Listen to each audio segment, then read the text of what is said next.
This is Public Voice. I'm Scott Feschuk, and I'm with Roger Martin. Roger, some of your work focuses on why so many products, for lack of a better word, suck. Could you just briefly outline the conflict that exists between reliability and validity? Sure. Reliability is the tendency to produce a consistent outcome, a consistent, predictable outcome. And lots of people really like that.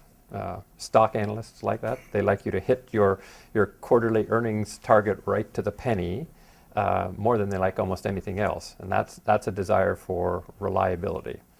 The force of validity instead is trying to produce an outcome that you really want. So if you think about IQ testing is a good example.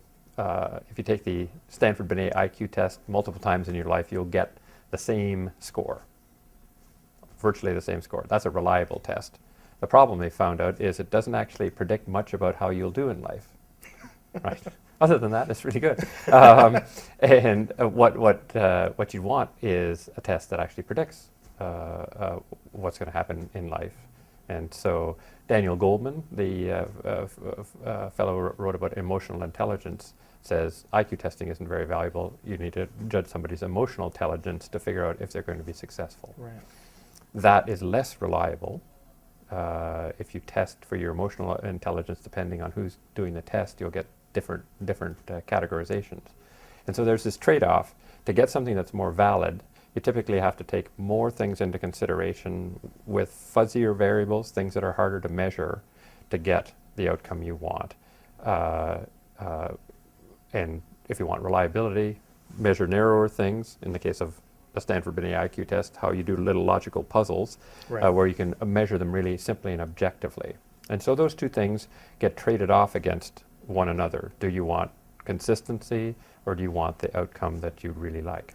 And you've taken those two ideas, and I know a lot of your work is focused on the business world, and in particular the area of design, design thinking. Could you just explain in the business context how those two ideas fight against each other? Sure. Companies often say, boy, we'd like to be innovative and have new ideas, but then they spend all of their time regressing the past, saying what's happened in the past, and let's project that through to the future. And if you can't prove something from the past using past data, we won't do it. And then they wonder why they don't get any any innovation. Well, it's because they want something that's reliable, that's consistent with the past. To get something that's valid, you will only get proof of that by the unfolding of future events. And so if your standard of proof is prove something via the past, you will never get a new idea and something that's valid. Harvey Weinstein's known in the movie business known as having the golden gut, right? He says, I think Pulp Fiction and The Crying Game are going to be, and The English Patient are going to be fantastic movies, and nobody else does. Can he prove any of those things? Answer, no. Right. They get proven only by the passage of time, but that's hard for many corporations to say, I will bet on this thing about the future. Well, and it's interesting because at the time he made those predictions and the time he was running what was a very small operation, yes, more of an entrepreneurial upstart, versus a corporation that's producing $70 million movies and so on. Exactly. That's the conflict there, I take it, that a lot of these entrepreneurs are more into, clever design, for lack of a better thing, yes, validity, and as they get more experience, as their businesses grow bigger, what happens then?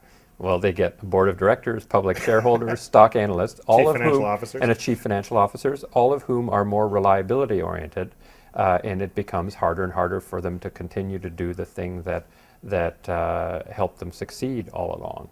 And there are exceptions to the rule, of course.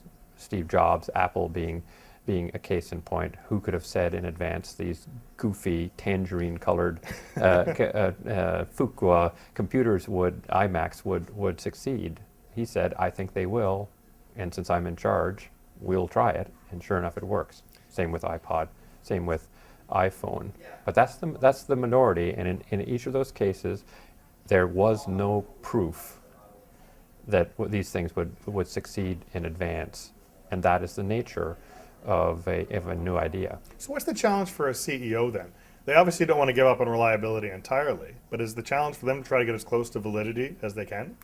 Yes, in fact, I'm writing a book on this subject, and I say they have to be the chief validity officer, in the sense that over time, as a corporation gets bigger, the forces of reliability tend to overwhelm the forces of validity, and so I think the CEO has to guard against that and be the protector of validity, and say, you know what, we have to try new things that can't be sort of proven absolutely ironclad in advance. And if he or she does not take that stance, generally speaking, nobody else will, and reliability will win, and the corporation will fade into nothingness over time.